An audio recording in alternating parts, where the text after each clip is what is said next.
Bueno, muy buenas tardes a todos. Gracias por estar aquí en esta actividad tan valiosa que tenemos dentro de la Escuela de Estudios Judiciales. El día de hoy vamos a iniciar el curso denominado Incidencias en el Juicio Económico Coactivo. El día de hoy nos complace tener a la presencia, ¿verdad?, del distinguido magistrado eh, Wilfrido Porras Escobar, por lo que voy a leer brevemente su hoja de vida. El distinguido licenciado, magíster, él es magíster en Derecho Penal y Procesal Penal, licenciado en Ciencias Jurídicas y Sociales, abogado y notario, con, con especialidad en Derecho Penal, Procesal Penal, Civil y Procesal Civil y Mercantil, con carrera judicial como juez y magistrado. Tiene 43 años de carrera judicial en el organismo judicial, desempeñando varios cargos en distintos juzgados y salas en diferentes departamentos de Guatemala. Actualmente ocupa el cargo de magistrado vocal 1 del Tribunal de Segunda Instancia de Cuentas y de Conflictos de Jurisdicción de Guatemala. Periodo completo como magistrado presidente de la Sala Mixta de la Corte de Apelaciones del Departamento de Chiquimula y magistrado presidente de la Sala Regional Mixta de la Corte de Apelaciones del municipio de Coatepeque, Departamento de Guatemala. Tiene 11 años como juez en Juzgado Segundo de Ejecución Penal del Departamento de Guatemala, también en Juzgado de Primera Instancia Penal y Narcoactividad de Delitos contra el Ambiente del Departamento de Zacatepeques, 20 años como auxiliar judicial en distintos juzgados y salas del país, lo que le ha dado el conocimiento acerca del trámite de expedientes y experiencia en el sistema oral de audiencias. También tiene,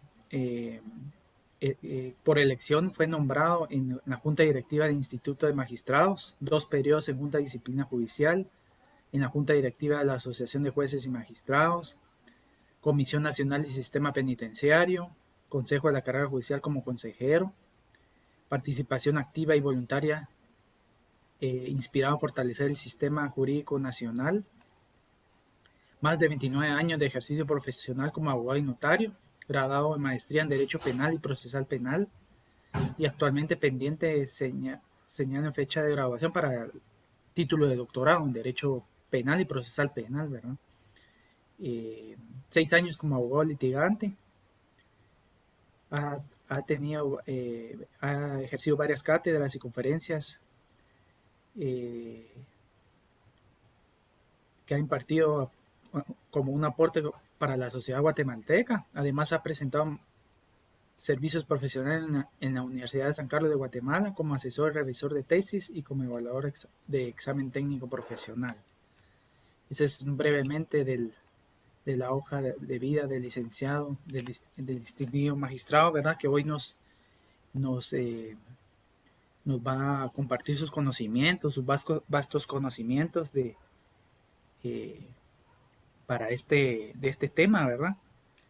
Entonces, en nombre de la Escuela de Estudios Judiciales y del nombre del mío propio, le agradezco, licenciado Wilfrido Porras, por aceptar esta invitación de ejercer eh, compartir sus conocimientos para este tan importante eh, tema, ¿verdad?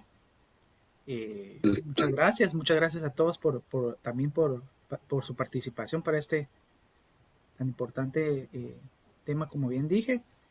Eh, Mucho gusto y bueno, vamos a, antes de que tome la palabra el LIC, quisiera que pudiéramos tomar una foto, ¿verdad? Si puedan prender las cámaras todos para poder tomar la foto respectiva, por favor. Yo les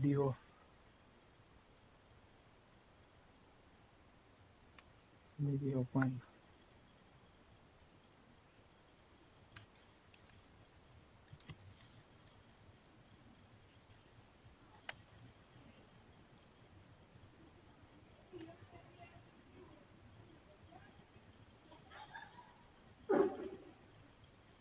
No,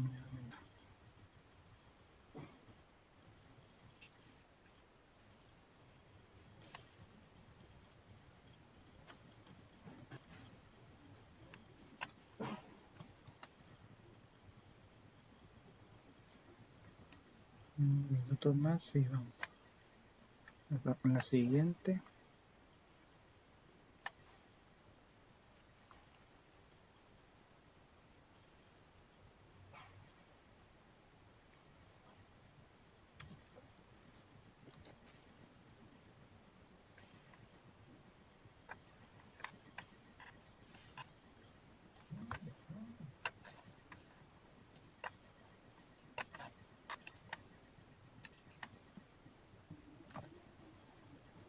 Muy bien, muchas gracias.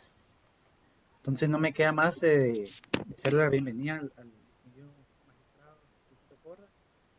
Adelante, magistrado, y muchas gracias por el apoyo a la escuela para impartir este curso y estas cátedras que tenemos, ¿verdad?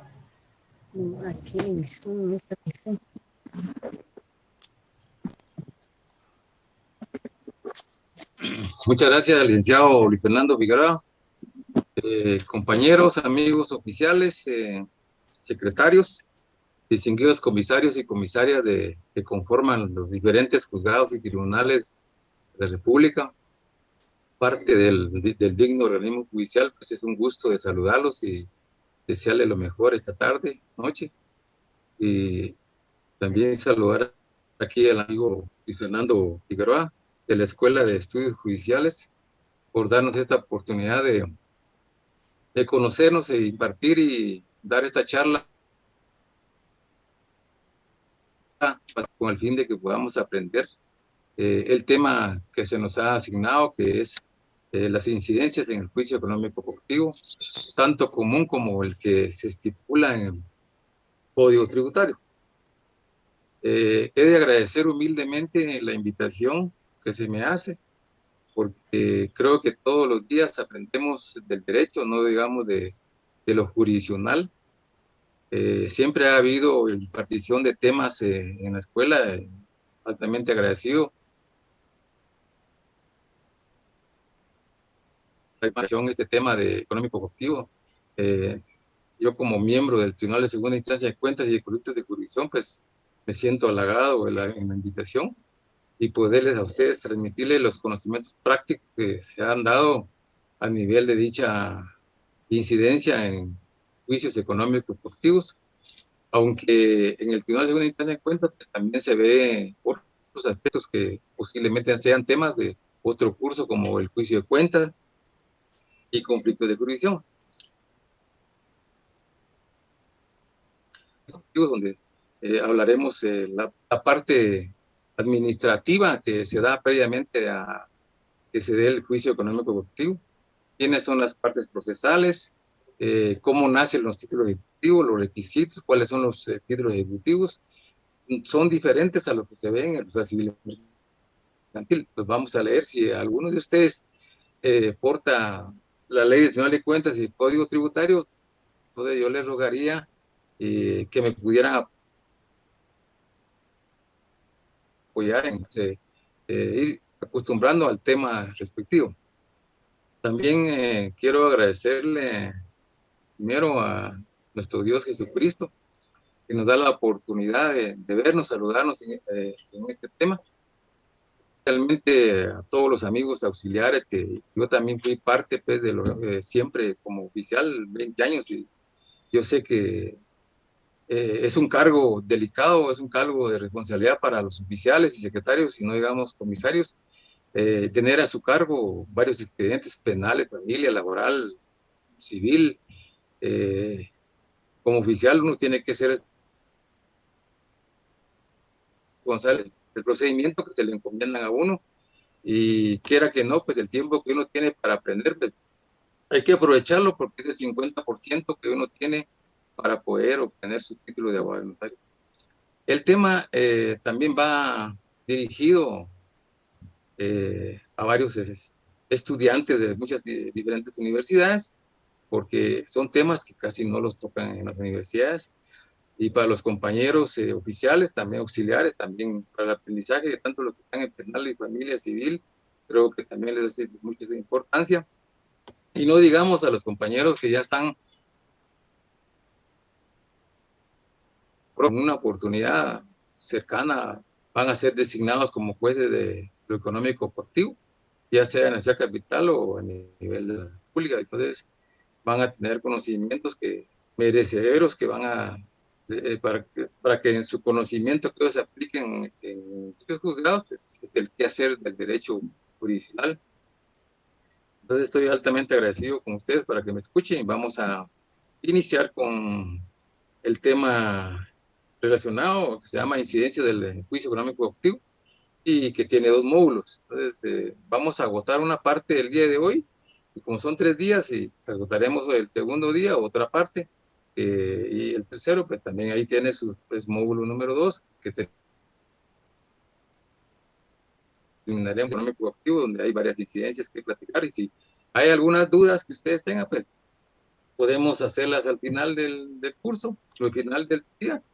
Y por favor también pido colaboración y que ustedes puedan coadyuvar conmigo, dar algunas explicaciones si ustedes les nace para que todos aprendamos, tanto ustedes como su servidor y el compañero de la escuela judicial.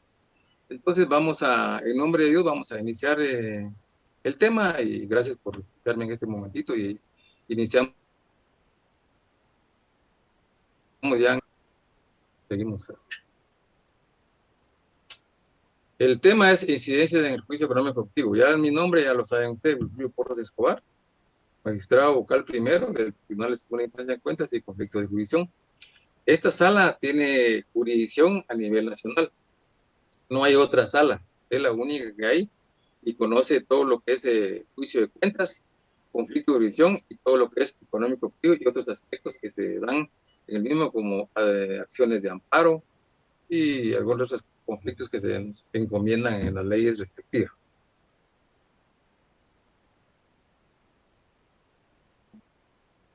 En todo juicio económico coactivo, antes de iniciar el económico coactivo, tiene que nacer previamente un título ejecutivo. El título ejecutivo es la prueba reina con la cual se va a dar inicio al proceso juicio económico coactivo. Entonces, por ello, le doy este concepto para que veamos que antes de iniciar el económico se dan estos actos administrativos para que nazca una resolución o santificarse para que se llegue a la jurisdicción económico coactivo. Es una causa formal de la serie de actos. Son las varias diligencias que se dan en la administración pública o en las instituciones del Estado. Es serie de actos, es un expediente administrativo como tal, en que se concreta la actuación administrativa para la realización de un objetivo bien específico. ¿Cuál es esa? Es determinar si existe o no la aprobación de una multa que se especifique en cualquiera de ambas leyes. Entonces también se denomina como aquel mecanismo mediante el cual se tramitan en la administración acciones que poseen efectos jurídicos. Entonces, cada actuación administrativa tiene que conllevar internamente una audiencia que se le corre a las partes contribuyentes o que va a ser parte demandada para que demuestren en la fase administrativa si tiene documentos que pueda rebatir y que no puedan demostrar la administración pública, pero solo pueden hacerlo los que están demandados o los administrados, que pueden ser o entes del Estado o entes jurídicos. Ese conjunto de actuaciones debe realizar la administración para producir ¿qué? Un acto administrativo. El resultado administrativo es de verificar si hay una deuda impositiva para poderla hacerla valer ante los juzgados jurisdiccionales. ¿Estamos viendo? Continuando con el procedimiento normativo, les hablo antes de esto porque no va a haber un juicio económico objetivo. Hay diferencia del proceso civil y mercantil que con los que trabajan en los juzgados civiles saben de que el ejecutivo se da sin siquiera llevar un acto administrativo, sino que simplemente se presenta un primer testimonio, una escritura o un documento los que señala el Código Civil y Mercantil y ya se le da inicio al juicio ejecutivo de premio. E igual como en familias se da en su oportunidad procesar al que incumple eh, los alimentos que se le ha impuesto. Lo siguiente, para que exista el procedimiento económico activo, como le dije, tiene que nacer un título ejecutivo. Ustedes como parte del OJ y compañeros de hace años, creo que han visto o han tenido en sus manos un expediente donde se acompaña un título ejecutivo que lleva varios requisitos, cuáles son y que por ende previamente tiene que desarrollarse un procedimiento administrativo, como les decía, para que se dé como acto conclusivo una certificación del documento que se va a hacer valer ante los jurisdiccionales. El autor Rafael Godínez define procedimiento administrativo. Solo ampliamente lo que es administrativo, nos iríamos a los contenciosos administrativos, que es otro tema muy diferente al de ahorita. Rafael Godínez define al procedimiento administrativo como aquellas declaraciones de voluntad emitidas unilateralmente, ya la administración pública, el ICS, la SAT, cualquier dependencia, y en forma concreta por los órganos centralizados y entidades administrativas del Estado que producen efectos jurídicos. El efecto jurídico, pues, puede ser directo, inmediato, en donde se hace la aplicación de la imposición de una multa. Entre la administración, en su oportunidad, si fuera así, la parte demandada o parte pasiva del económico ejecutivo, y como lo es también en el previo procedimiento administrativo que le estamos dando previamente.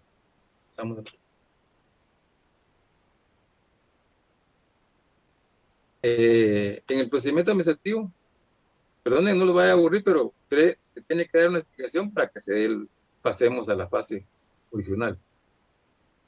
En el procedimiento administrativo, pues, tiene que ser principio de firmeza. Como ustedes saben, de cuando hay una resolución con base a la ley de organismo judicial, una resolución tiene que estar firme para poderse ejecutar. Tiene que causar firmeza. Entonces, igual es en el procedimiento administrativo que estamos tocando en este momentito. Dice que en el procedimiento administrativo, entre otros, resalta el principio de firmeza, que no exista notificación y recurso pendiente en dicha vía administrativa, o que los actos en ese caso acarreen una obligación, que es la multa o el pago de un tributo. Si bien es cierto, la resolución o providencia, como se le llama administrativa, o actuaciones, en su caso, viene el principio de firmeza. Ustedes saben que la definitividad es que no exista ya ni recurso pendiente ni notificación al respecto, tienen que estar firmes. Esto es dentro del concepto propiamente administrativo. Claro, partiendo por ende la posibilidad en su caso de acudir ya a los órganos jurisdiccionales como lo son los juzgados económicos coactivos, ¿no?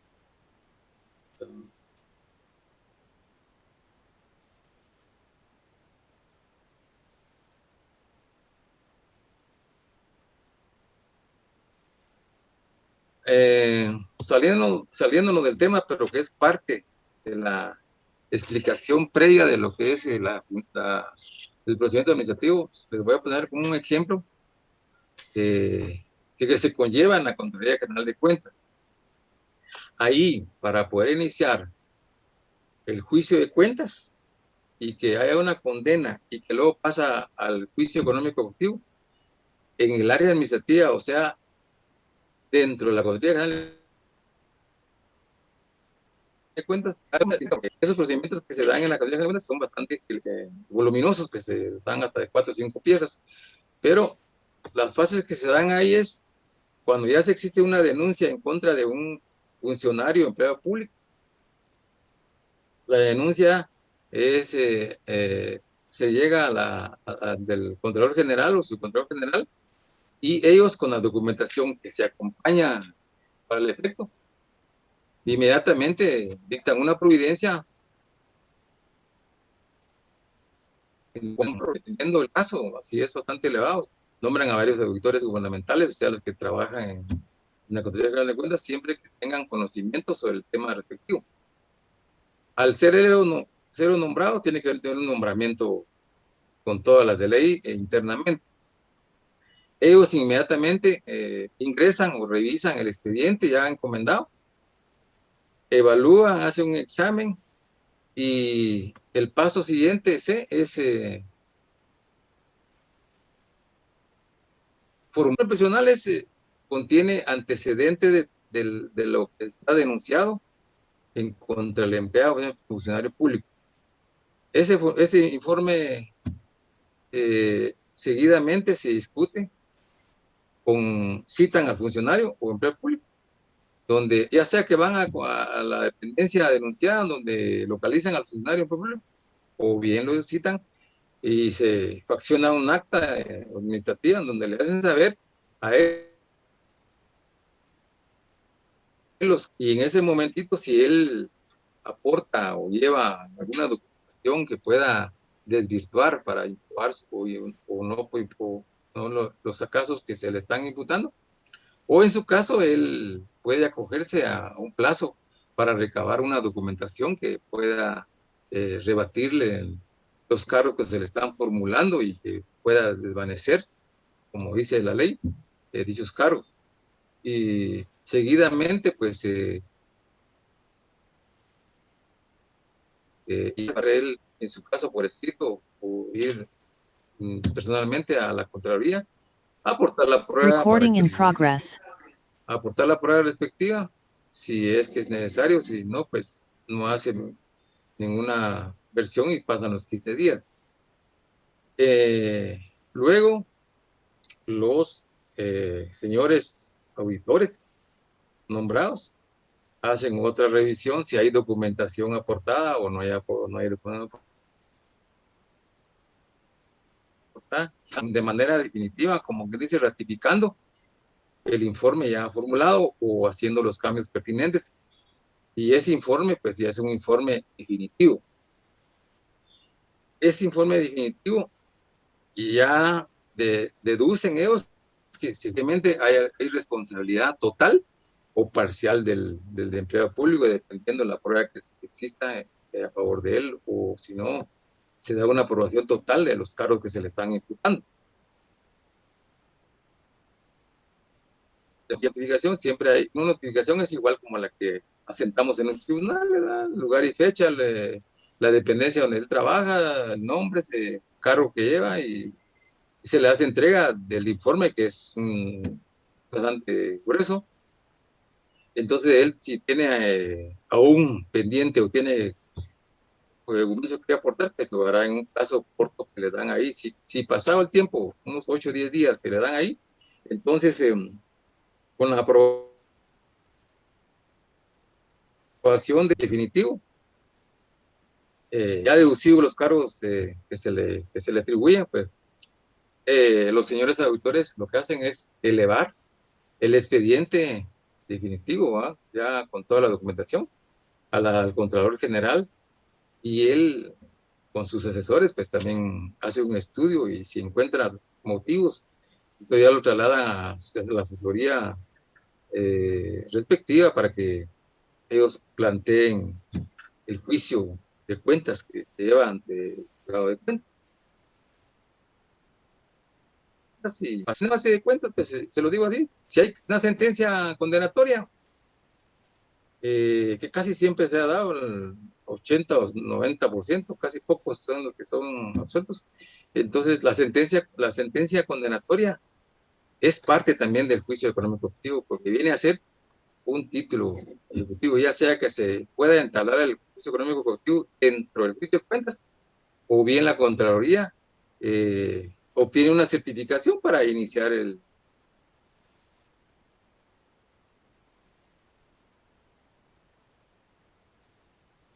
De acuerdo a lo anterior, como les indicaba, ustedes como compañeros oficiales y auxiliares saben qué es una resolución, qué requisito lleva una resolución, qué ley se aplica para que lleve lugar y fecha, contenido y firma y sello de los jueces, ¿no?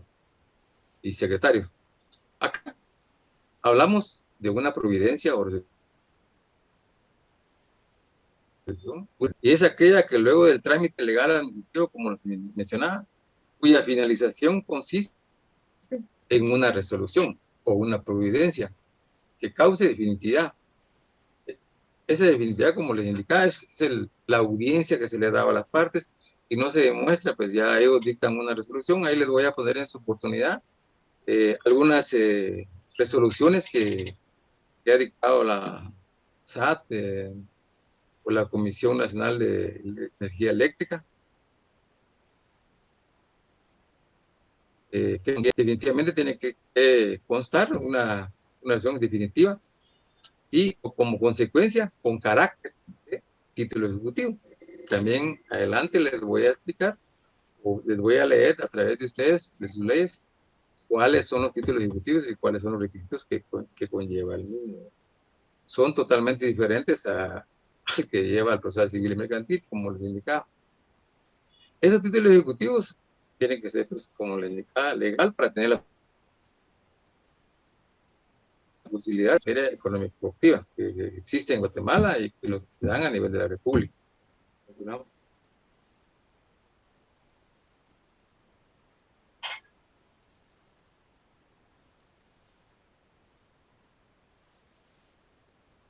De acuerdo a lo anterior, en la resolución o actos administrativos tiene que ver la imposición de una multa, de un arbitrio y cualquier otra. Es que entonces dice cantidad líquida exigible y de plazo vencido.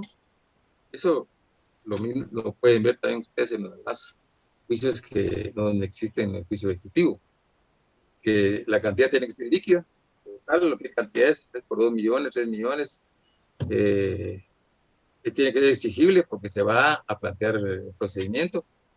Y entiende, plazo vencido, pues que ya se le ha dado las audiencias y ya no tienen un recurso objetivo, sino que ya se puede trasladar a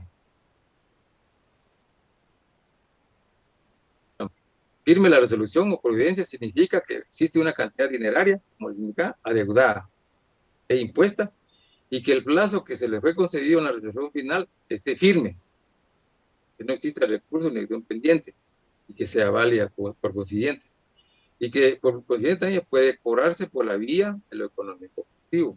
Desde luego, como mencionaba, agotada previamente una vía o la vía administrativa ante la entidad que impuso la multa objetivo. Y la validez del mismo, el título, pues, como bien lo sabemos, esa la califica el juez. El juez es el que le da la validez para poderle dar trámite a la demanda que se plantea en su juzgado.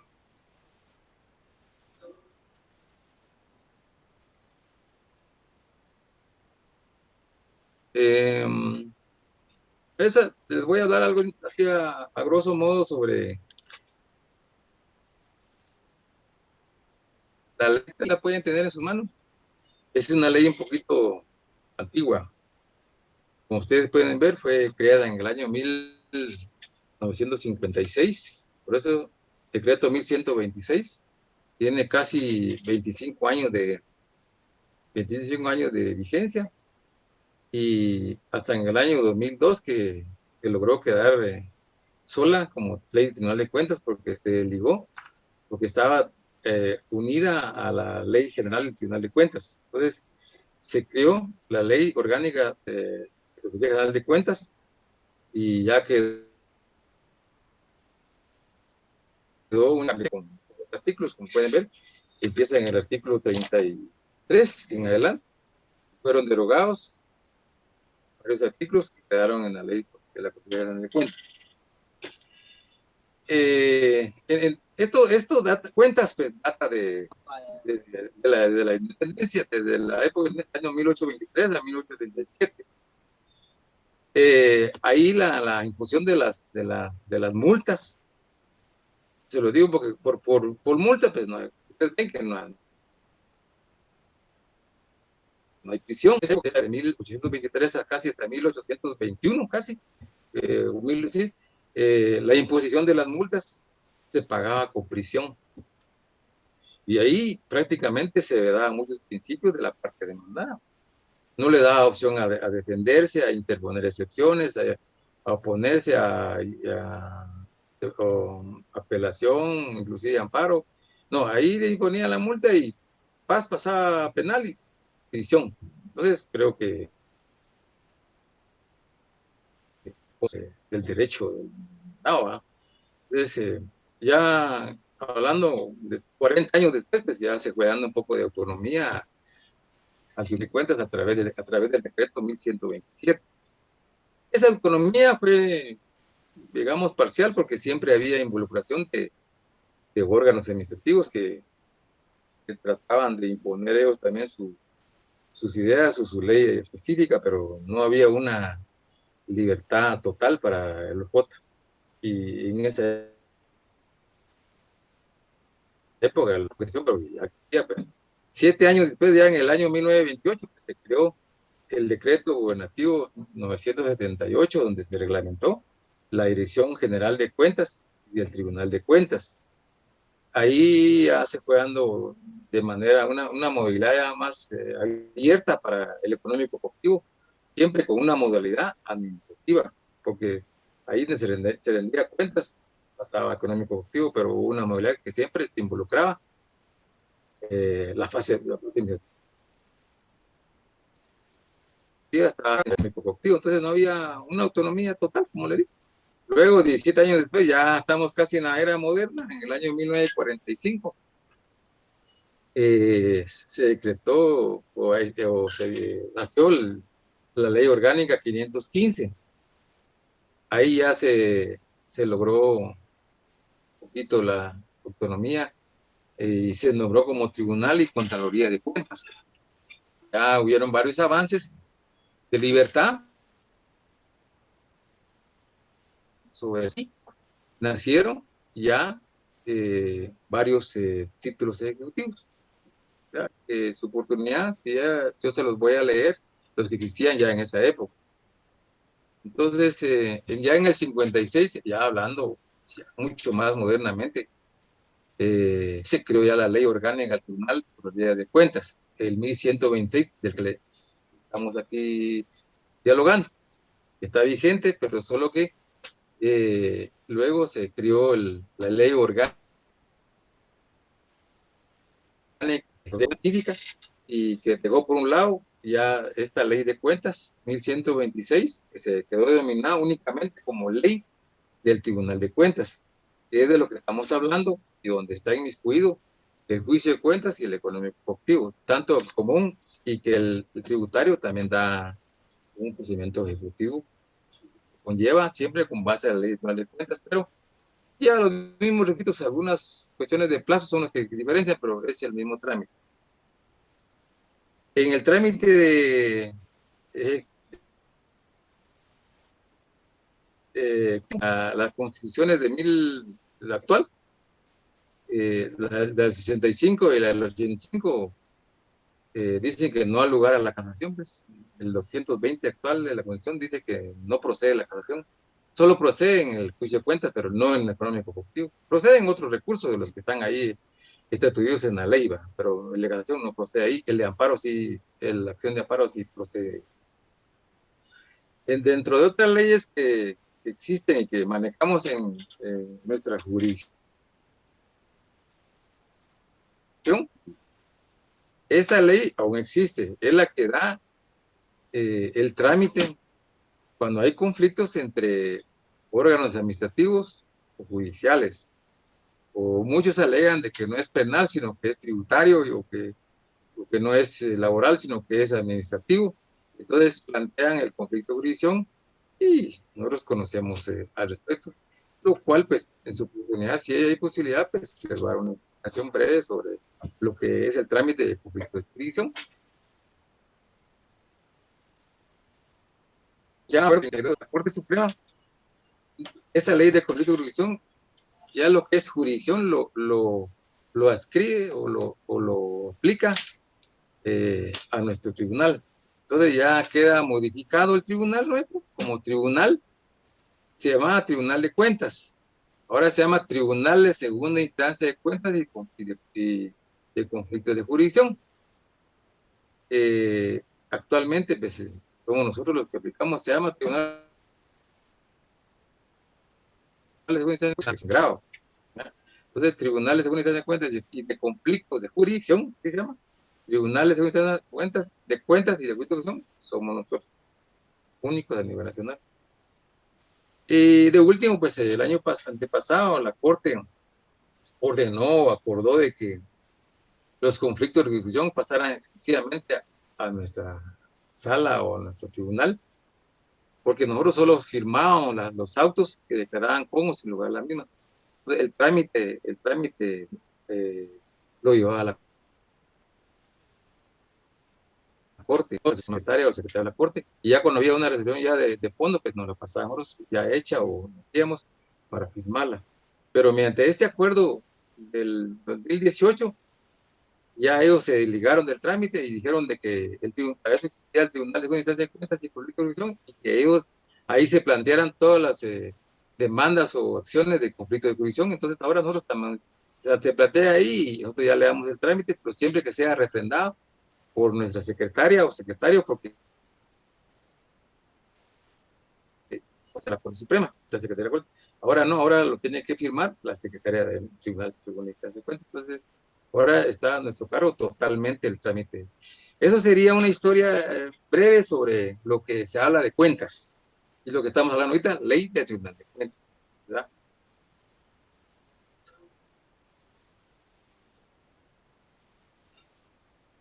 Seguida, ahorita ya vamos a empezar a poder inyectarnos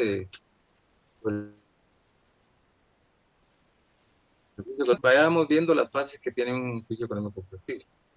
Porque si no existen esas fases, no se puede iniciar el económico colectivo, no puede así de la nada plantear el juicio económico colectivo y ya se le da trámite, como se da en procesal civil y mercantil. El procedimiento económico colectivo, hay muchas definiciones, ustedes le pueden dar otra definición, yo le puedo dar una definición, otros autores dan otra definición concreta, larga, o no sé. Aquí lo indiqué yo, es el medio por el cual el Estado, o sea, imputa sus adeudos. ¿Cuáles son los adeudos? Son las multas de impuestos, los arbitrios y todo lo que se impone para poder pagar, cancelar lo que se les aplica. ¿A quiénes? A las empresas jurídicas, ¿verdad? Que tienen con los que deben ser líquidos, exigibles, de plazo vencido y preestablecido legalmente a favor de el Estado. Antes decía del fisco, que es lo mismo el Estado, la administración pública. Entonces, ese sería lo que es el concepto deportivo.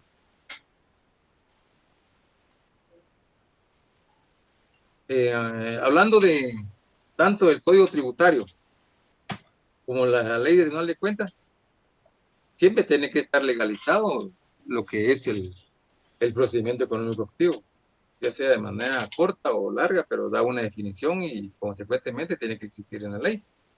El artículo 45 del 1126, Ley de Tribunal de Cuentas, define y determina que la jurisdicción en materia económica activa se ejerce por los jueces privativos de la materia. ¿Quiénes son ellos? Los jueces de lo económico activo. En Guatemala existen 3 jueces de lo económico activo que se llaman jueces de primera instancia de lo económico activo. A nivel nacional de la República, pues los conocen los señores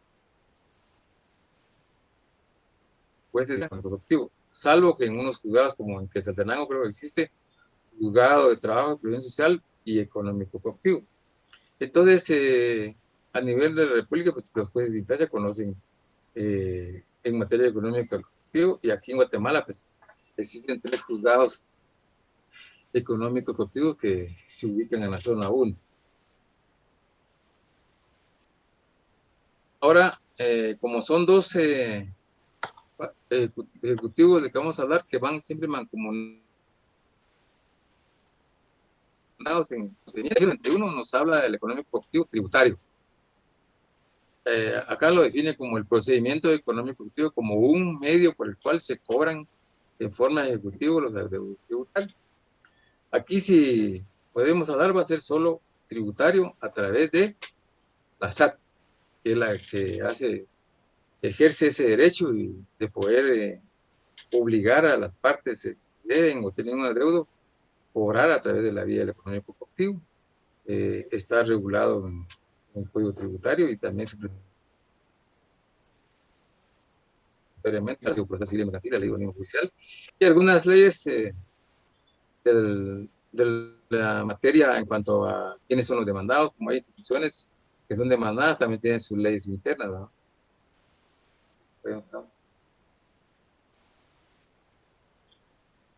Cada procedimiento, tanto civil, familia, laboral, etcétera, niñez, penal, tiene sus características internas y en este caso, pues, no tienen mayor relevancia, pero sí hay que tomarlo en cuenta para el procedimiento del que estamos platicando. Una de las características internas es que el juicio económico activo es de trámite rápido y sencillo. Efectivamente rápido y sencillo, porque si algún día ustedes tienen la oportunidad de ir a la sala o al juzgado de gobierno, pues pueden ir a leer un expediente. Si es rápido, porque si plantean en octubre una demostración, se pone en enero y en febrero ya estará, lo más estará dictándose la sentencia de segundo grado, y en marzo estará devolviendo la ejecutoria al juzgado respectivo. No en todos los casos, pero la mayoría sí es rápido, salvo que quieran retardar. Hay gente hay personas que retardan, digo yo, sí, maliciosamente los procedimientos, sí te ponen un amparo, aunque no tenga la razón, pero se va por amparo a la Corte Suprema y por apelación. ¿Por qué es coactivo? Coactivo, ustedes saben que la fuerza, o sea, se va a coaccionar, se va a presionar para que se pague, pues, para que tengan los ingresos del Estado a través del económico coactivo. ¿Y qué medios se van a usar ahí? Para que, bueno, el embargo, arraigo, intervenciones y otras cosas, ¿no? Entonces ya las personas presionadas por dichas medidas a veces llegan al entendimiento de poder llegar a un arreglo con la parte demandante para que puedan llegar a un convenio o van a pagar para que en su caso se les extienda algún finiquito ahí y que ya no haya ningún juicio económico, pero eso es lo que es lo coactivo, presionar. Según el tipo de resolución, y la ley tributaria y la ley de cuentas, caben solo los recursos que están establecidos acá, salvo que nos den que da el recurso civil y mercantil, ¿no? Acá, como yo reitero, no cabe el recurso de casación, no sabes, está ahí solo la apelación y ahí se regresa al juzgado o bien se va a acción de amparo.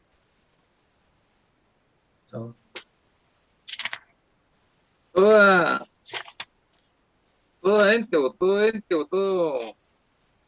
institución o juicio tiene su naturaleza jurídica.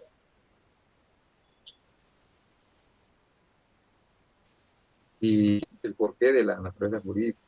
Entonces, la ejecución especial, le puede llamar así al económico ejecutivo, es una ejecución especial, totalmente diferente como el proceso civil y mercantil. Entonces, ¿en dónde el Estado? A través de los órganos administrativos, a través de la administración, a través del Estado, siempre que es parte actora, demandante o ejecutante, con la existencia de un título ejecutivo y que por ende persigue el cumplimiento, ejecutar, pague, o que se demuestre que no se debe a través de la documentación que se aporta en los medios de prueba.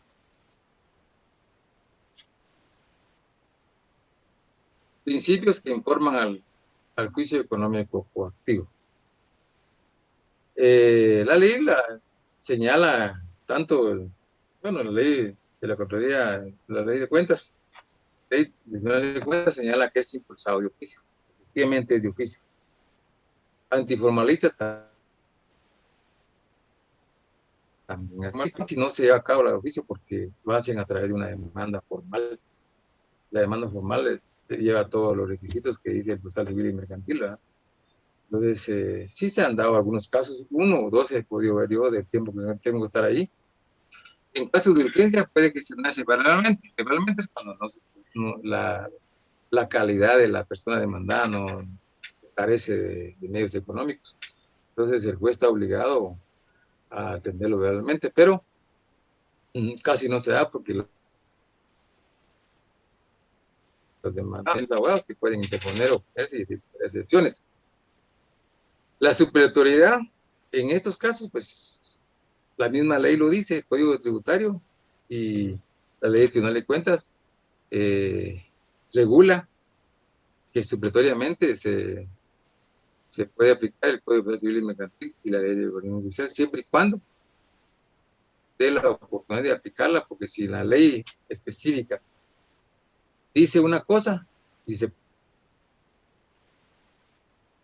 puede aplicar lo contrario a los fines de esa ley del Código Tributario y del Tribunal de Cuentas, entonces sí, supletoriamente, aunque se aplica solamente en unos aspectos, ¿verdad? Pero sí se aplica. La procedencia. La procedencia, como principio, es que deducido ya la responsabilidad del procedimiento administrativo y extendido el título ejecutivo a través de los medios ya indicados y certificaciones, documentaciones, pues lo que procede es para que no pase el plazo, porque incluso en el Código Tributario, después de 4 o 5 años, hay prescripción. Entonces, ahí ya ellos con el título respectivo ejecutivo, pues ya proceden a iniciar el juicio económico coactivo.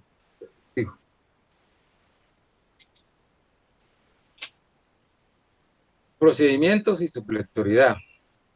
Bueno, la supletoriedad ya se les indicó que se aplica al proceso civil y mercantil y de la ley de organismo judicial. El procedimiento es el corresponde a los juzgados económicos y en su caso a nivel de república, pues lo conocen los juzgados de primera instancia, ¿verdad? Y son aquellos juzgados de ejecución. Ustedes saben que ejecución pues es ejecutar, tanto a nivel de otras ramas, pues ahí también hay fases de ejecución. Por ejemplo, en lo penal hay una fase de ejecución, ¿verdad? Que saben cuál es. Y aquí es una fase de ejecución puramente económico-productivo para poder cobrar lo adeudado a la administración.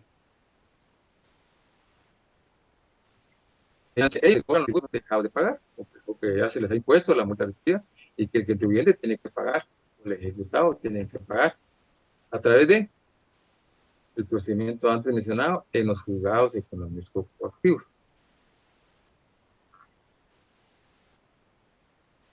Sujetos que intervienen en el proceso económico coactivo. Aquí vamos a hablar qué sujetos intervienen, no solo las partes que intervienen. Entonces, pueden ser otras partes que son una petición de los sujetos procesales o bien a través de el juez de encomienda. Aquí consiste en aquellas personas, tanto físicas, jurídicas o morales, que en posición contrapuesta, una que impulsa la actividad, sea la parte de actor, y la otra, que es la parte demandada, frente a la cual se solicita la actuación de la ley para que pueda responder a la demanda. Pero ambas partes son para determinar una pretensión y solucionar un conflicto de interés, mediante el cual asumen derechos, deberes, cargas y responsabilidades inherentes al procedimiento. Entonces, cada parte es responsable de poder intervenir y poder interponer las excepciones o interponer los recursos. Esos son derechos ya que están en la ley, y como consecuencia, pues determina si hay o no responsabilidad económico activo como partes ya procesales en dicho juicio. existen otras partes. Aquí hay otras partes. Ya hablé de demandante, contribuyente, o parte demandada, o parte sujeto. Los compañeros que trabajan en lo civil no me dejan mentir que ahí se da mucho la intervención. Se menciona como imposible, yo no algún caso he visto, pero la intervención es cuando se le encomienda a una persona, a un perito o un experto en la materia, para que pueda intervenir en una empresa, una institución, así él pueda llevarla con la autorización del juez, nombramiento que se le da, llevar el control de los libros, ingresos y algunos informes y rendir información al juez en el plazo que el juez le encomiende bajo su responsabilidad. Propuesto a petición de parte y el juez verá si le da la facultad de interventor o no, ¿no? Y además le da atribuciones, le da ciertos elementos para que pueda intervenir. Y si la intervención no está correcta en el curso del proceso o del juicio, pues puede ser revocada. Eso se da mucho en el proceso civil y mercantil, en las empresas mercantiles. Acá casi muy poco se da. De los terceros, pues hablamos que son aquellos que procedimiento. Acá se han dado muy pocos. O sea, serían las tercerías. Entonces, las tercerías puede hacer que no se den en lo económico activo. Una o dos se han dado, pero no tiene mucha injerencia como lo tienen en el proceso civil y mercantil. Las tercerías que menciona el Código Civil y Mercantil. De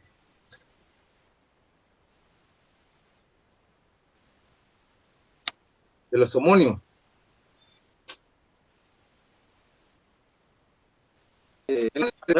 Homónimos quiere decir de palabras iguales, palabras que se parecen.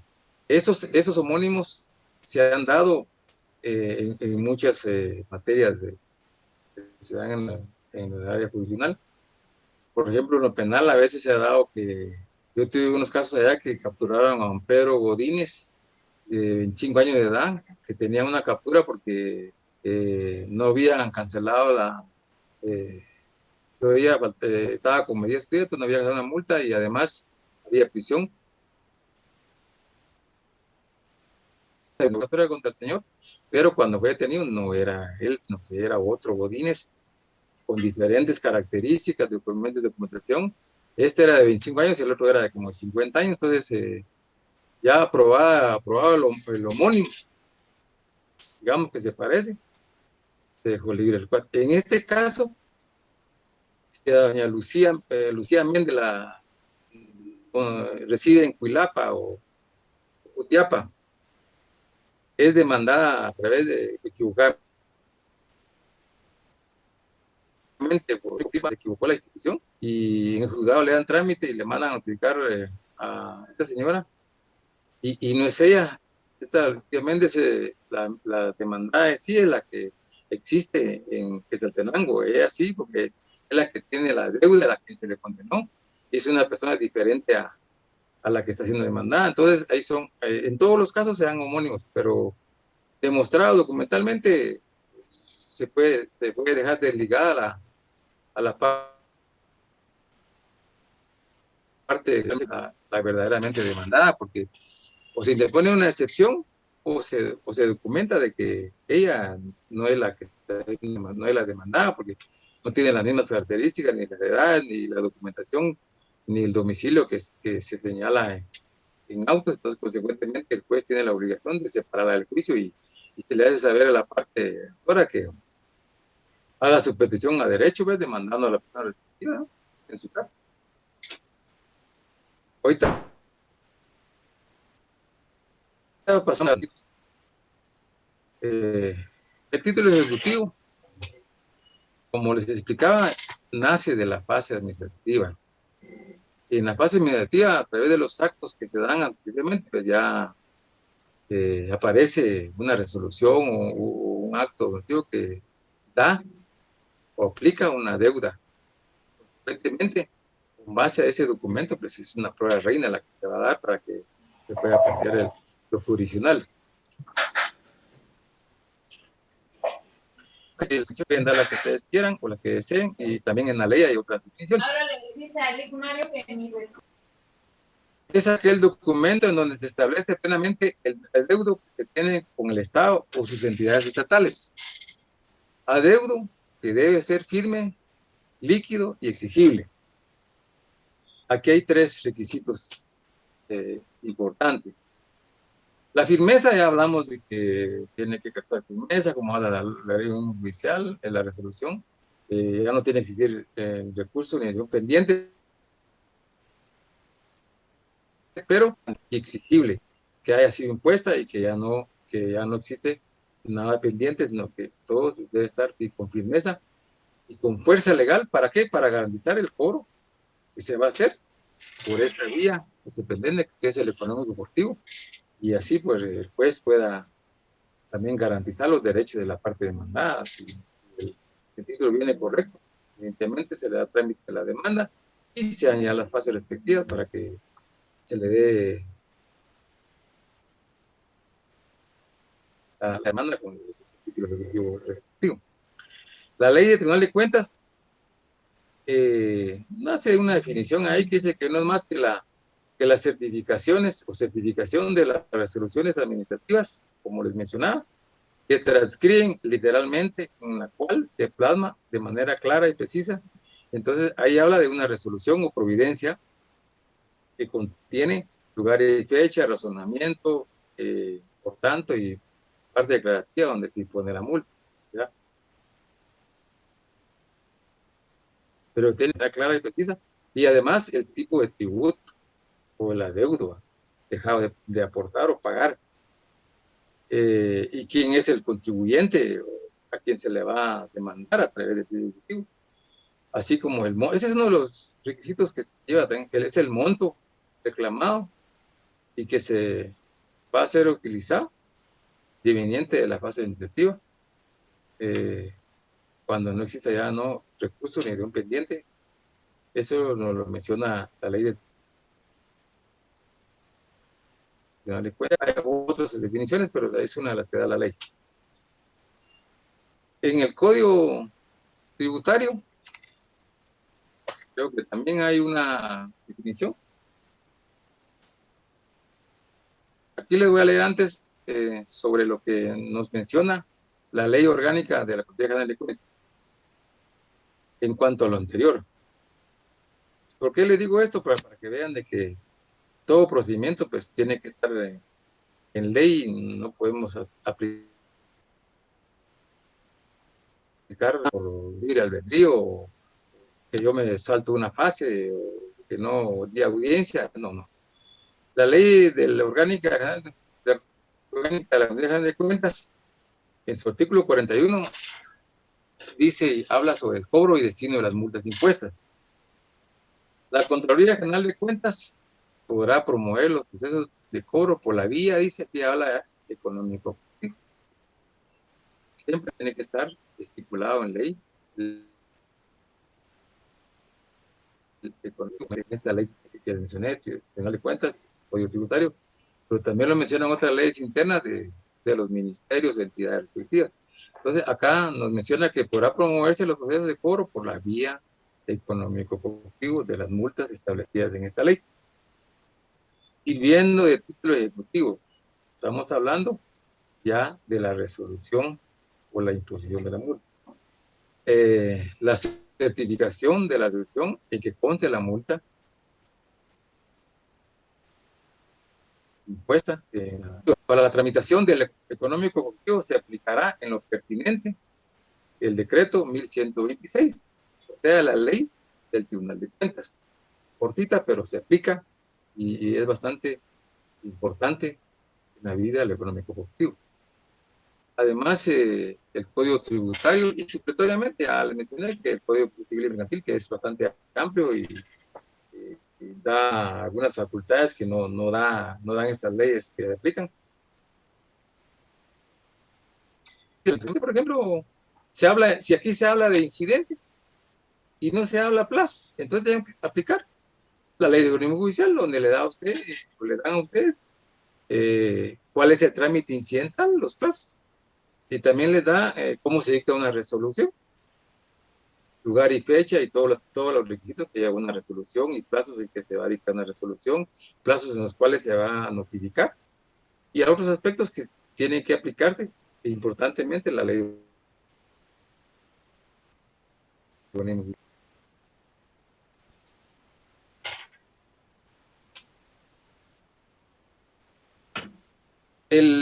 Como el tema que nos incumbe es el procedimiento económico común y tributario.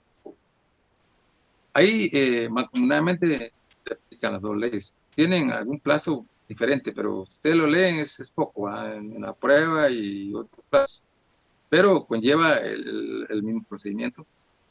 Pues se puede aplicar ambas leyes, pero siempre tiene su diferencia. Por ejemplo, si es tributario, pues es la SAT la que tiene que iniciar el procedimiento económico tributario, tributario. Entonces, si es común, se aplica la ley del Tribunal de Cuentas. Todo aquí dice el procedimiento común económico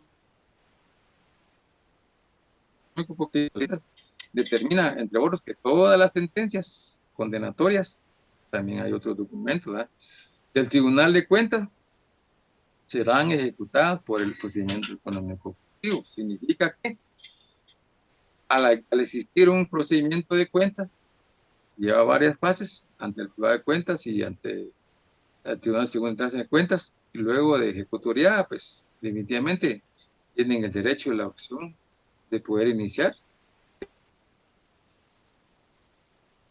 el juicio de sentencia, es la que se usa como título ejecutivo, ya sea a través de una certificación o plantearla dentro del mismo expediente. No tiene nada que ver, si ustedes miran, no tiene nada que ver, tiene mucha diferencia con los que dice el Código Procesal Civil y Mercantil, su artículo 294, pero ustedes léanse y sujetémonos a la ley del Tribunal de Cuentas.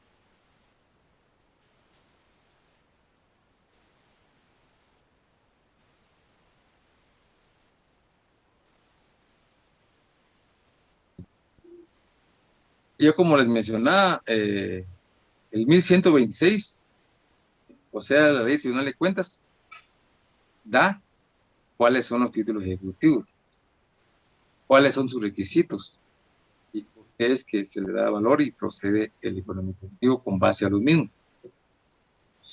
La ley del Tribunal de Cuentas, como les mencionaba, en su artículo 83 nos menciona cuáles son las clases de títulos ejecutivos que se van a dar como la prueba reina en el económico.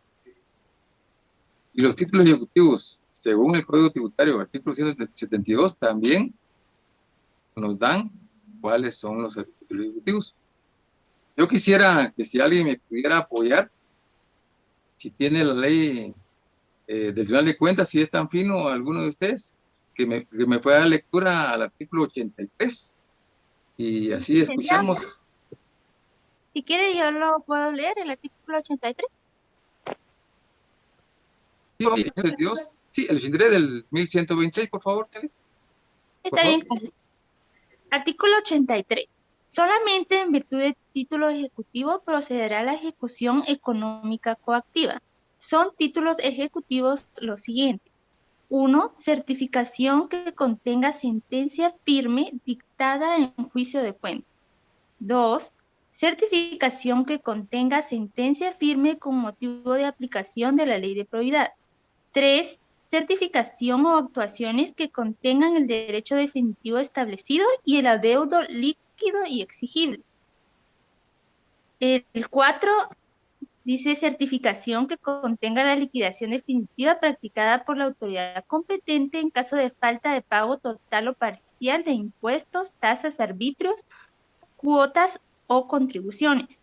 5. Certificación en que se transcriba la resolución que imponga multa administrativa o municipal y la causa de la sanción. 6. Testimonio de la escritura pública en que conste la obligación que debe hacerse efectiva.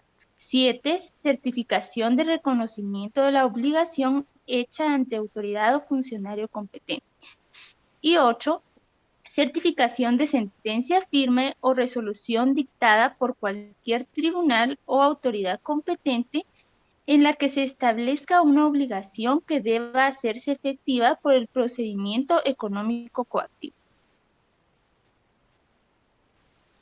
Ya he enumerado estos son los títulos ejecutivos que pueden ser ejecutivos. Y cada uno, pues, salvo pues los que ya sean dictados en un tribunal, como dice aquí, en el tribunal de cuentas, y ya esté firme, ¿verdad? Pero la totalidad de títulos ejecutivos siempre están transcritos o contenidos en una certificación. Y cada certificación, pues ahí se transcribe, ahí les voy a poner yo algunos ejemplos, si me da tiempo, para que vean ustedes cómo son esos pliegos en este procedimiento, cómo están transcritos y qué es lo que contienen y cuáles son los requisitos que están en esas certificaciones que se acompañan por parte de la parte actora. Entonces, todas las certificaciones me van a contener ya una responsabilidad para el que a quien van a demandar, salvo que diga testimonio de la escritura pública. Ahí es cuando uno, ante la SAT o ante el IX o una dependencia a la Comisión Nacional de Electricidad, suscribió una escritura pública. Ustedes saben que en notariado pues, tiene que haber cláusulas en la transacción o convenio que se haga ante la dependencia. Y la dependencia tiene que comparecer y aceptar la transacción, pero hay una cláusula ahí que si hay incumplimiento de los pagos, obviamente el primer testimonio del mismo, pues lo hacen valer para que se inicie el económico efectivo. Por eso habla de escritura pública, pero formal, que tiene sus cláusulas respectivas y se apliquen y que se hagan conviniendo, ¿no? Y aquí por eso habla testimonio de la escritura pública, ¿no? De la obligación que debe hacerse efectiva cuando se ha dejado de cumplir. Y ahí todas son certificaciones, y, ¿verdad? Y es lo que contiene, es lo que es el título ejecutivo de lo que les explica. Entonces yo quisiera, si alguien más me quisiera colaborar en leerme el artículo 172. Buenas tardes, Lick. ¿Le puedo ayudar? Del Código Tributario. Usted lo mira. El artículo 172 del Código Tributario, por favor. 172. Sí, por favor.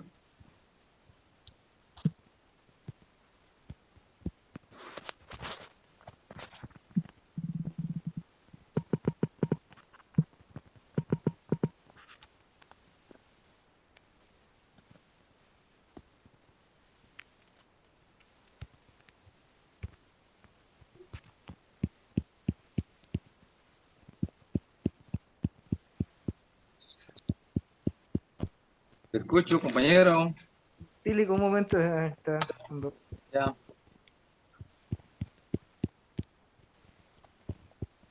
Vamos a escuchar al amigo. Él nos va a dar lectura del artículo 172 que contiene los títulos ejecutivos que nos da el Código Tributario, que también conlleva el procedimiento económico. Buenas tardes, Lick. Buenas tardes, compañero. Muchas gracias, muy fino. 172, procedencia. Solamente en virtud de título ejecutivo sobre deudas tributarias firmes y exigibles, procederá a la ejecución económica. Podrá también iniciarse el procedimiento económico coactivo para reclamar el pago de fianzas con las que se hubiera garantizado el pago de los deudos tributarios o derechos arancelarios constituidas a favor de la administración tributaria. Como único requisito. Sería, léame mejor ya del tercer párrafo para abajo. Está bien. Constituyen título ejecutivo los documentos siguientes. 1. Certificación o copia legalizada administrativamente del fallo o de la resolución que determine el tributo, intereses, recargos, multas y adeudos con carácter definitivo. 2. Contrato o convenio en que conste la obligación tributaria que debe cobrarse. 3. Certificación del reconocimiento de la obligación tributaria hecha por el contribuyente o responsable ante autoridad o funcionario competente. 4. Póliza que contenga fianza en la que se garantice el pago de adeudos tributarios o derechos arancelarios a favor de la administración tributaria. Y número 5, toda clase de documentos referentes a deudas tributarias que por disposiciones legales tengan fuerza ejecutiva. Solamente. Esa IVA certificación del saldo del deudor de cuenta corriente tributaria de obligaciones líquidas y exigibles, ¿verdad? Y de último va lo que usted me indicaba, otros documentos que ustedes ven ver. Gracias, compañero, por la lectura, muy fino. Acá, pues, también, digamos que tiene un parecimiento, no tanto, pero aquí es puramente tributario y la SAT es la que tiene la obligada a hacer valer. Ahí gracias, compañero. Entonces son cantidades muy elevadas las que se aplican ahí, ¿verdad? Hay certificación por lo que hablábamos de los fallos y los contratos o convenios que se hacen ante la SAT. Si cumplen, pues cobran a falta de saldo, le cobran mora, intereses, una gran cantidad que se eleva, ya no 100,000, lo que ya le van cobrando como 150,000 con mora y intereses, ¿verdad? La certificación del reconocimiento de obligación tributaria, que sí lo dice el código, que después uno puede llegar a un reconocimiento de deuda y cumplir con pagar todo lo que, si no se paga, definitivamente también tiene derecho a la edad de poderle uno iniciar el juicio económico coactivo. Lo que quiere decir es que es una garantía, que la fianzadora va a garantizar esa deuda, pero, por ejemplo, si las fianzadoras incumplen con no la garantía o no cumplen o dejan de cumplir, ahí han llegado demandas en contra del contribuyente y a la vez demandan al crédito hipotecario o a la fianzadora sobre la deuda que han dejado de pagar.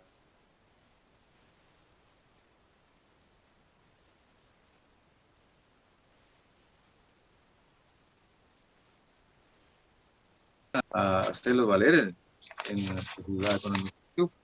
Y si habla de otros documentos, sabe que siempre da chance de que hayan otros documentos que sobresalgan de la cuestión tributaria, que ellos tengan fuerza y que puedan ellos certificarlo o sacarle y legalizarlo y trasladarlo allá a la fase económica coactiva, ¿no?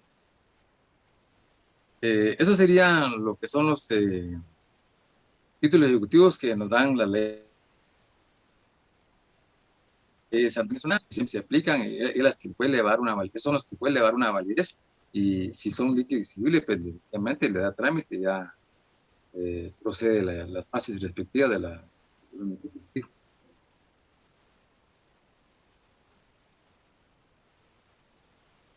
Cada título ejecutivo, como ustedes pueden ver en el proceso civil y mercantil, lleva requisitos. Cualquier otro ejecutivo lleva requisitos. Pero no significa que el Código Tributario, que es el único que nos da unos requisitos específicos y otros que vamos a señalar más adelante, su artículo 172 señala que para que exista un título ejecutivo pues, debe ser sobre deudas tributarias, definitivamente. Como lo hablamos varias veces, firmes, líquidas y exigibles, definitivamente.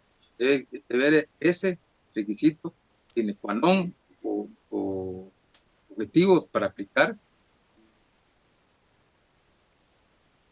y darle valor a los arancelarios, estén constituidos a favor de la administración tributaria. Definitivamente tienen que estar a favor de la Estado, no estar a favor, para que tenga fuerza ejecutiva. Como requisito previo al cobro de la fianza, ya lo hablamos, por esta vía debe la SAT requerir de la fianza por escrito, tanto a la parte demandada como a la fianzadora. Pero si ellos, como recaen en mora y no cumplen con la garantía que se les ha encomendado, ya pueden ejecutarlo vía económico coactivo y pueden ser demandados más parte de la parte ejecutada o demandada y la fianzadora, con base también al mismo artículo 133 que es uno de los requisitos que menciona el Código Tributario.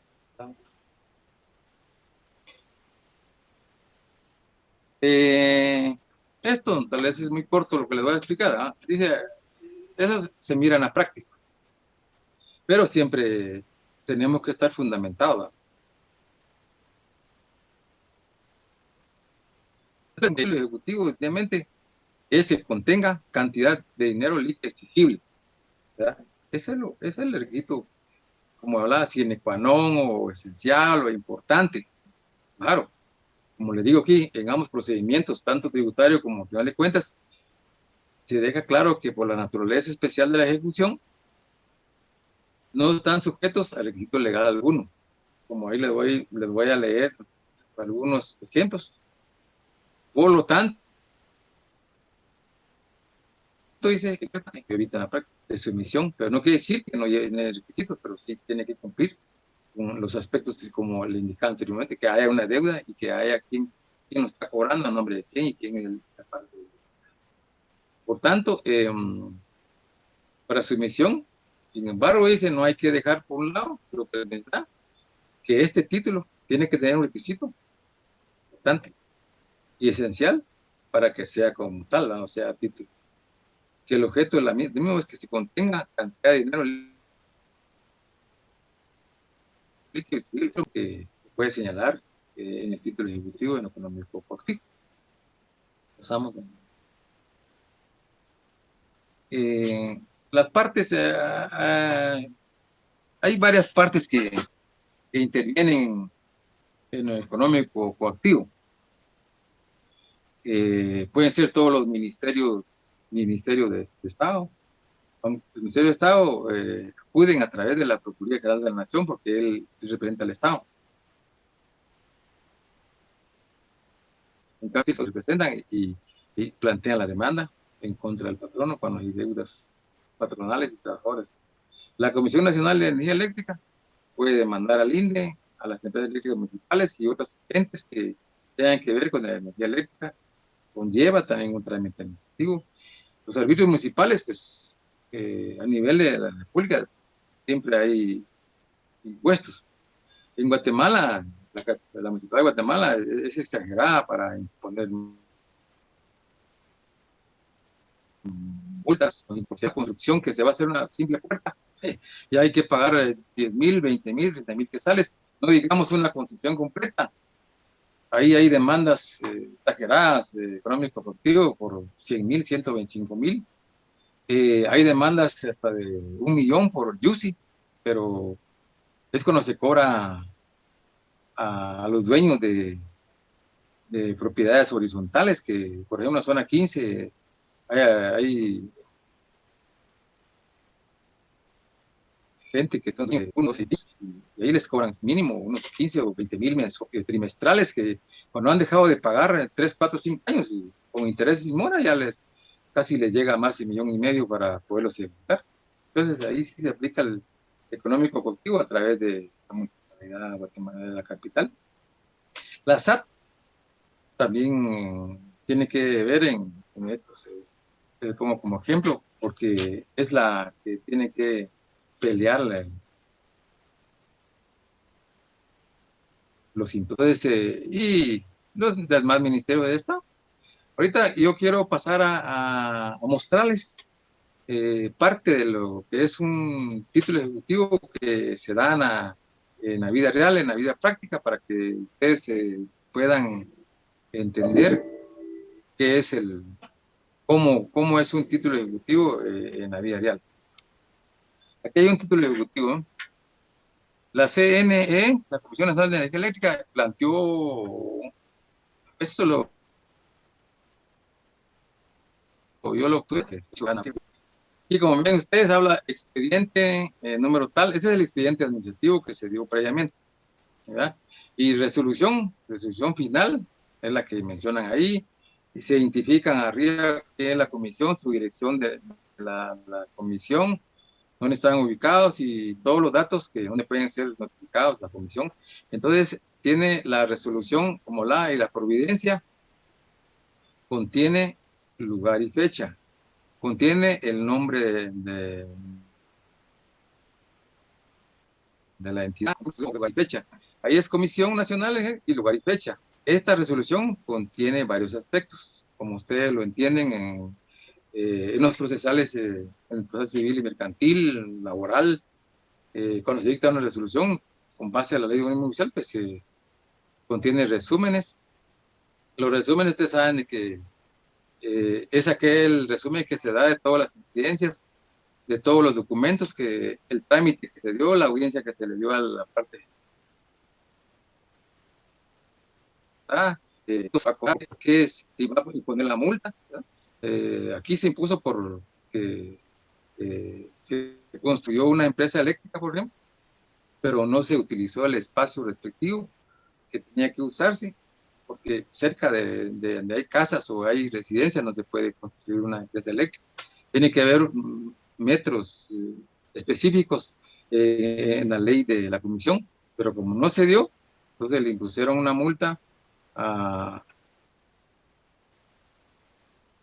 la municipalidad de Tenango, que cada municipalidad tiene su empresa eléctrica, pero también cada empresa eléctrica está sujeta a la ley que tiene la Comisión Nacional. Ahí le impusieron la multa, hicieron un resumen en la providencia, está todo el resumen respectivo y la secuela, y seguidamente se dan los considerando. Ustedes no me van a dejar de mentir, ustedes han visto una gran cantidad de resúmenes, tanto el considerando de derecho, pues lleva un fundamento, lleva una ley, y la ley es la ley que ustedes usan en su proceso que ustedes manejan. Una sentencia de derecho tiene que llevar una cita de ley, ¿va? Y luego viene el considerando de hecho, en el cual se hace un resumen de un análisis fundamentado, ¿no? Para ellos poder concluir en su oportunidad más abajo por qué es que ellos determinaron que van a imponer una multa. No pueden hacerla luego imponendo, que lo van a hacer parte de todo lo que ocurrió y todo lo que a las audiencias se le dieron y los documentos que se dieron para poder sancionar a la entidad, ¿verdad? Luego ya aparece ahí la parte resolutiva donde se le hace la condena impuesta a la parte demandada. Por tanto, ustedes no se pierden. Ahí estamos hablando como si fuera una resolución, como dice la LOC. Tal por tanto que con base ante lo considerado, en base a las leyes están viendo que ese es un título ejecutivo y es lo que se va a certificar. Entonces declara que no se cumplió con tales requisitos y que la ley, y que por tanto se le impone la multa de tanto, ahí fue, creo que 281,000 y pico, puede ser más, hasta 2 millones en impuestos. Y luego pues dice ahí que se le va a dar una audiencia ya tiene una audiencia de 10 días para que de notificado, si no hace ninguna ellos ya pueden certificar lo conducente o la resolución juntamente con otros documentos que respaldan la resolución. Ya viene la certificación que viene creando lo que es el título ejecutivo para iniciar el juicio económico ejecutivo. Aquí está, miren, esta es la certificación que ampara la resolución o los documentos que se van a certificar. Aquí dice la vicesecretaria general de la comisión certifica, es una auténtica, como ustedes lo miran, que contienen tal resolución administrativa, donde se impuso la multa y que contiene tales cuestiones. Consecuentemente, lugar y fecha cierran y firman. Tiene que haber una responsable, no lo va a firmar pues como lo hacen en cualquier lado. Es para que un juzgado, la responsable es la secretaria o el secretario, o en su caso 2 oficiales, ¿verdad? Pero aquí está elegida para firmar la certificación o el título ejecutivo la secretaria general de la comisión. Igual lo hacen su gerente general o gerente administrativo, quien sea designado para emitir esa es la certificación. Y esto que les estoy mostrando es lo que contiene un título ejecutivo y es lo que se da en la práctica. Y es lo que le da validez el juez para poder iniciar la demanda económico. Ya les mostré lo que de manera práctica, qué es lo que constituye un título ejecutivo a través de una resolución o providencia. Voy a ver si voy a mostrar otro que es más sencillo. Cuando ustedes deseen llegar a tienen dudas, estamos a la orden ahí en octavo nivel, Torre Marfil, ahí podemos poner en la vista los expedientes, tanto de primera instancia como segundo grado, para que ustedes se enteren, o si van a tener sus exámenes de área privada, creo yo, ahí ahora ya hacen preguntas, entonces pueden ir a leer un expediente de primera instancia, y cómo es un título ejecutivo y cuál es el procedimiento, primer grado y segundo grado, de manera práctica. No es como verlo a leerlo, ¿verdad? Usted lo puede leer, pero no lo entiende, pero ya con la vida práctica entiende usted. El ICSI es un poquito más concreto. Ahí habla de que hay una certificación y arriba habla del instituto, el número 100 es un expediente que se armó y luego certifica que el patrono número tal de la municipalidad de Conguaco, puede ser de Puerto Barrios o cualquier municipio o la ciudad de Guatemala, como patrono, número de identificación, dónde se ubica, así dice el requisito. ¿Y en qué municipio está? Entonces el instituto, el ICS, hace una verificación porque manda a cobrar y esas boletas de cobro que le llegan al patrono son las que hacen mención cuántas boletas tiene y por qué fechas ha dejado de pagar, tanto de la cuota patronal como de la cuota de trabajador. Ahí, mire, hay recargos adicionales por cuota patronal. Aquí es corto, pero hay casos en los cuales han llegado la municipalidad de Guatemala hasta 2 millones. Ha llegado de paga una cuota patronal o de trabajadora y no paga la patronal y ellos quieren plantear precisión, pues ya no, ya ahorita eso ya no, porque al pagar una cuota de trabajadores se interrumpe la prescripción, porque antes no se interrumpía, había prescripción, pero ahora no, porque ya hay acciones de amparo que dice que no hay prescripción porque se interrumpió al haber pagado las cuotas de trabajadores. Aquí está se llaman las boletas que cobran. Entonces habla de las planillas que hay cuota patronal. Y esa certificación sobre los 55,000 y pico, que es firmada y sellada, como dice ahí, por el empleado o funcionario que es designado para el ERC. Y con esa certificación el ICS pues hace el planteamiento en contra del patrono que tiene la deuda. Puede ser individual o puede ser colectivo o puede ser una institución, porque también ellos pueden demandar a las entes del Estado. Por ejemplo, el ICS ha demandado a las municipalidades por no pagar. Y así inicia con esta certificación el económico coactivo. Parece que tenemos otro ejemplito por ahí, si es posible, si no lo hagamos ahí, para que ya pasemos a algunas preguntas y respuestas o algo que ustedes quieran colaborar o ayudar en el tema. Ahorita les voy a poner otro ejemplito para que ustedes puedan entender cuáles son los requisitos que se dan, tan importante, pero tiene que haber una exigencia y una liquidez de la cantidad de deuda. Pero estos son, de los que le dije, son los títulos que se acompañan para ejecutar al denominado. Bueno, ahí cuando haya oportunidad les voy a poner a la vista una gran cantidad de ejemplos que sirven como título ejecutivo. Que, por ejemplo, la SAT también da una resolución como la dio la Comisión de Certificación, lugar y fecha, resumen, parte considerativa y el impuesto que debe, ICR o IVA o cualquier. Luego se da la parte, la aportante y la parte declarativa donde impone la multa y eso lo certifican para poderlo ingresar como económico. Por el momento, pues vamos a dejar acá porque en la próxima vamos a ya inclusive entrar a otros temas económicos objetivos o alguna cuestión práctica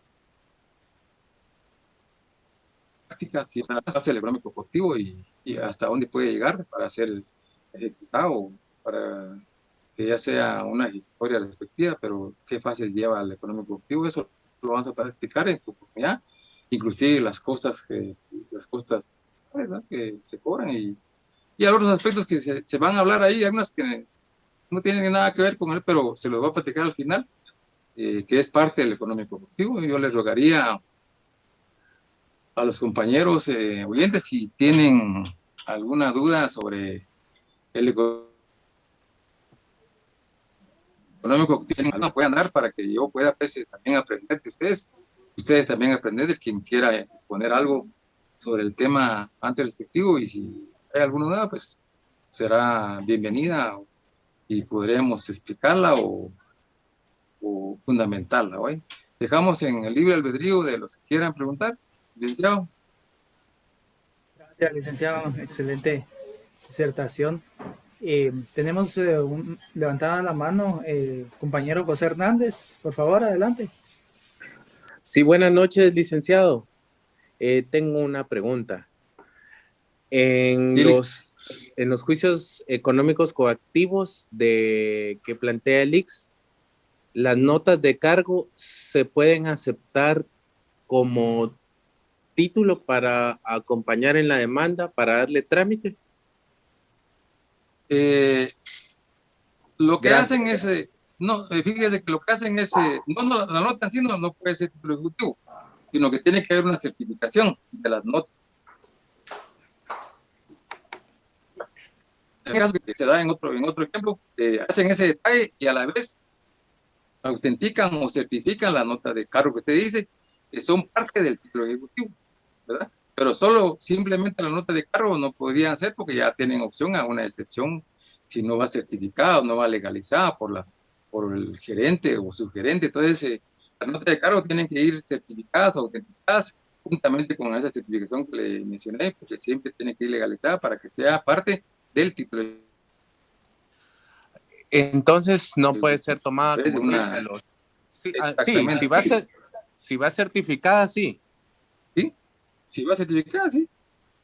Bueno, le enseñé la certificación y a la vez ahí pueden certificar parte de lo que usted me decía de las notas de cobro.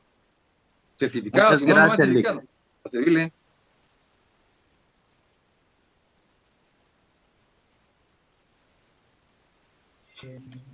También tiene levantada la mano la compañera Rosemary de Verona.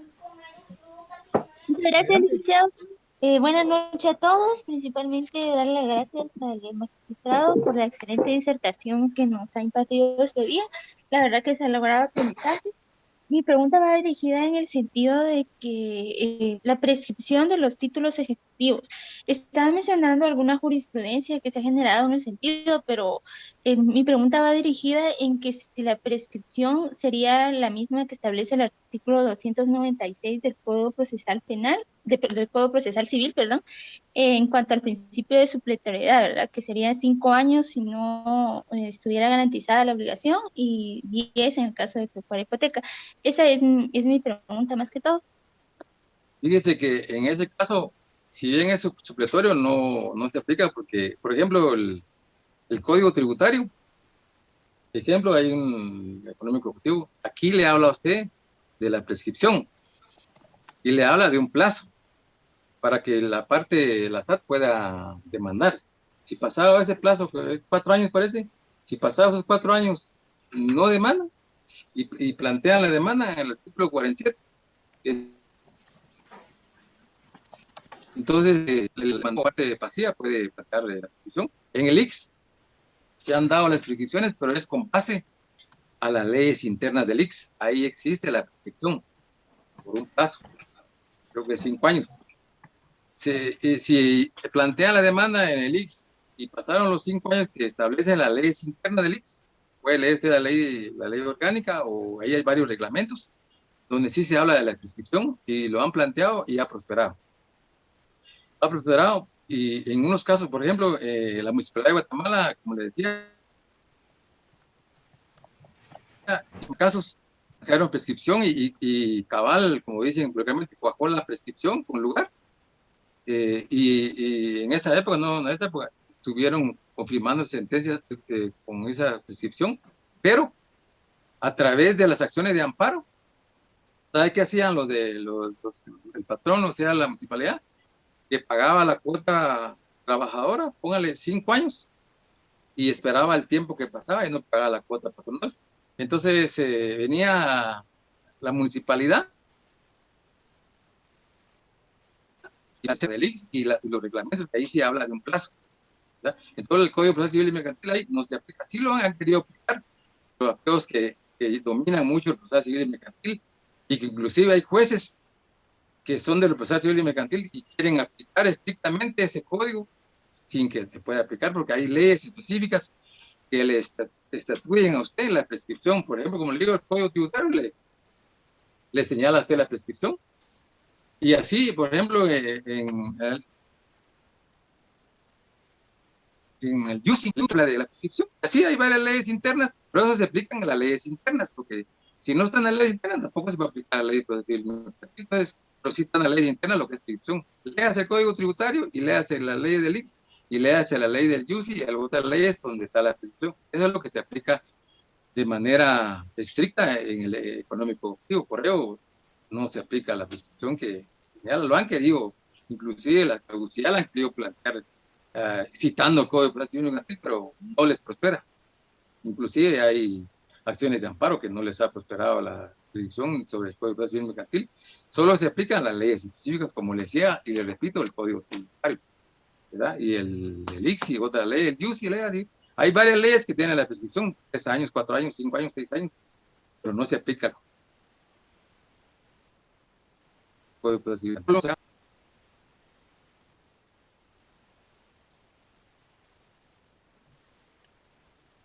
Bueno, ¿Cómo creo que ya no sé si hay algunas preguntas. No sé si le quedó claro, licenciado, compañera, de la prescripción o empleamos. Sí, muchas gracias, licenciado. Sí, efectivamente me quedó claro. La verdad que yo lo tenía en el sentido del 296, pero sí, específicamente hay que ver cada ley en particular, ¿verdad? Para establecer la prescripción. Sí, muchas gracias. Y como reitero, hay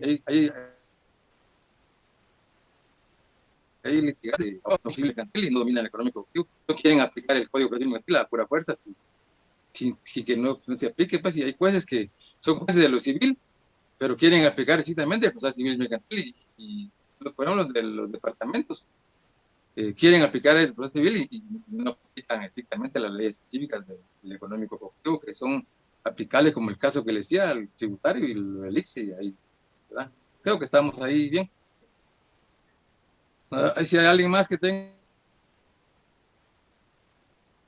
otra para ayudar en el tema. Creo que no sé si alguien quiere preguntar. Está el compañero José Hernández. Sí, licenciado, disculpe, tal vez no es ahorita, pero ¿pueden aplicar apelación con el Código Procesal Civil y Mercantil o tiene que ser con la ley específica? Sí, con la ley específica.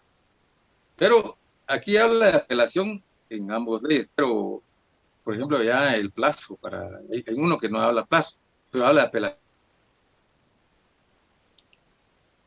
No, si es auto, pues ya saben que cuántos días, si es sentencia, cuántos días, hasta ahí nada más.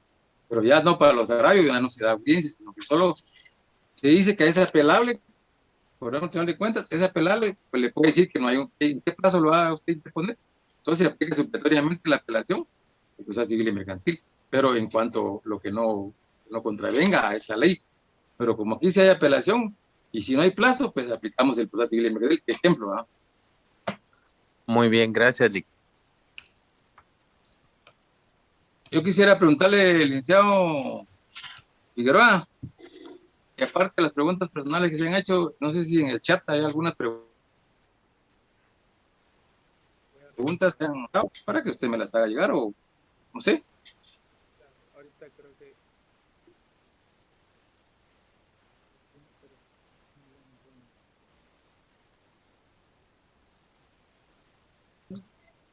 o que lo diga viva voz, pues supone que es presencial. Sí, aquí la encontré. Dice Antonia Julieta García, si la Junta de Disciplina Judicial del OJ sanciona a un funcionario, es dable que al apelar al Consejo de la Carrera Judicial agregue otra sanción económica y ya solo requiera de pago. ¿Es correcto ese procedimiento? Pregunta ella. Bueno, usted sabe que la Junta de Disciplina, usted sabe cuáles son todos sabemos cuáles son las sanciones que aplica la Junta de Disciplina, ¿verdad? Hay lesiones graves, gravísimas, leves, y en que no puede ir a laborar por un mes, 30 días, 20 días, ¿verdad? Pero ahí no veo yo que hable de imposición de multas.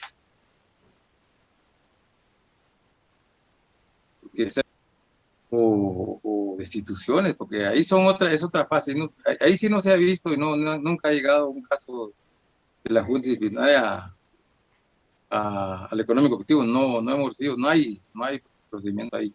Tenía que ser a través de otro procedimiento, pero como le digo, la ley que habla del Consejo de la Carrera Judicial de la Junta Disciplinaria tiene sus aplicaciones, ¿verdad? Que son graves, leves y gravísimas, y cuáles son su pena que hay, pero no es parte del ejecutivo. Al OJ sí lo pueden demandar, pero ¿quién? El IX. ¿Por qué? Porque no pagó sus cuotas. No pagó sus cuotas patronales, sus trabajadores. La Corte sí puede ser demandada por el IX, pero en cuanto a la Junta Disciplinaria no puede ser parte del económico ejecutivo y nunca ha sido parte del económico ejecutivo. Ya sería otros efectos que tiene la ley del Consejo de la Carrera Judicial y la ley de servicio civil, ¿verdad? Del OJ, que tiene cuáles son sus fases de la aplicación de la ley. Lo hemos leído y creo que no es parte de nosotros. ¿Tiene algo otra pregunta? No, solo esa tengo por aquí. Creo que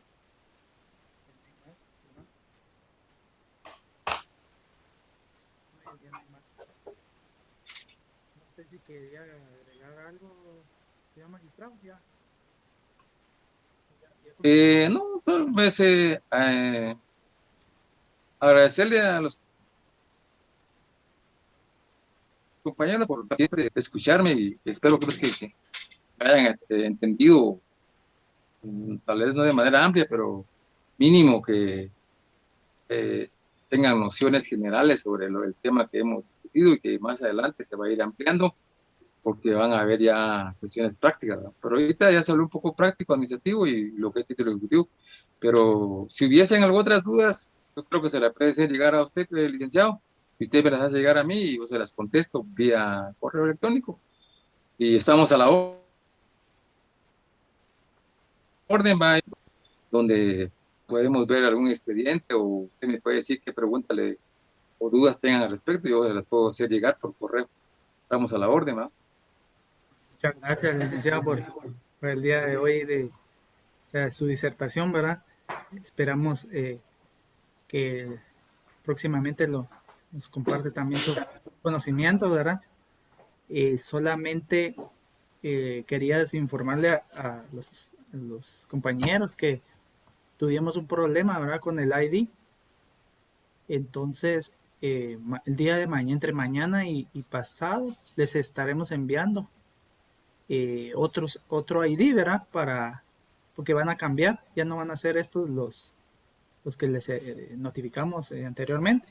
Entonces, para que estén pendientes, ¿verdad? Que entre mañana y pasado les estaremos enviando los otros dos ID, ¿verdad? Que están pendientes ya que esta solo era para unas 100 personas más o menos.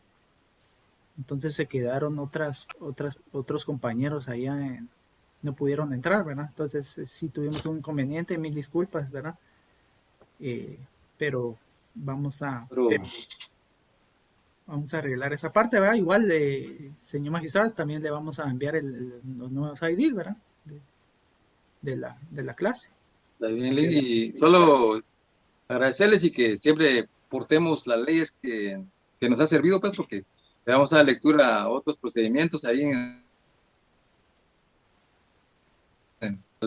hasta les puedo hacer algunas preguntas en su caso como apoyo, no como examen, ¿no? Que yo les puedo dejar algunas preguntas para que ustedes me las reenvíen a mi correo, o sea, envíen al licenciado Figueroa para que ustedes contesten si entendieron el procedimiento. Yo les voy a hacer mínimo unas 8, 10, 12 preguntas y me pueden contestar como ustedes crean conveniente, si lo crean así, si no, pues lo dejamos en el aire. Estamos siempre a la orden, Lick, y compañeros, pasen feliz noche, estamos a la orden siempre. Oye. Gracias, licenciado. Feliz noche a todos. Bendiciones. Muchas gracias, feliz noche. Gracias, Muchas gracias, licenciado. Feliz noche. Feliz noche a todos. Buenas noches a todos. Buenas noches. Buenas noches. Feliz noche a todos. Y dice que si uno no está en el curso, tiene que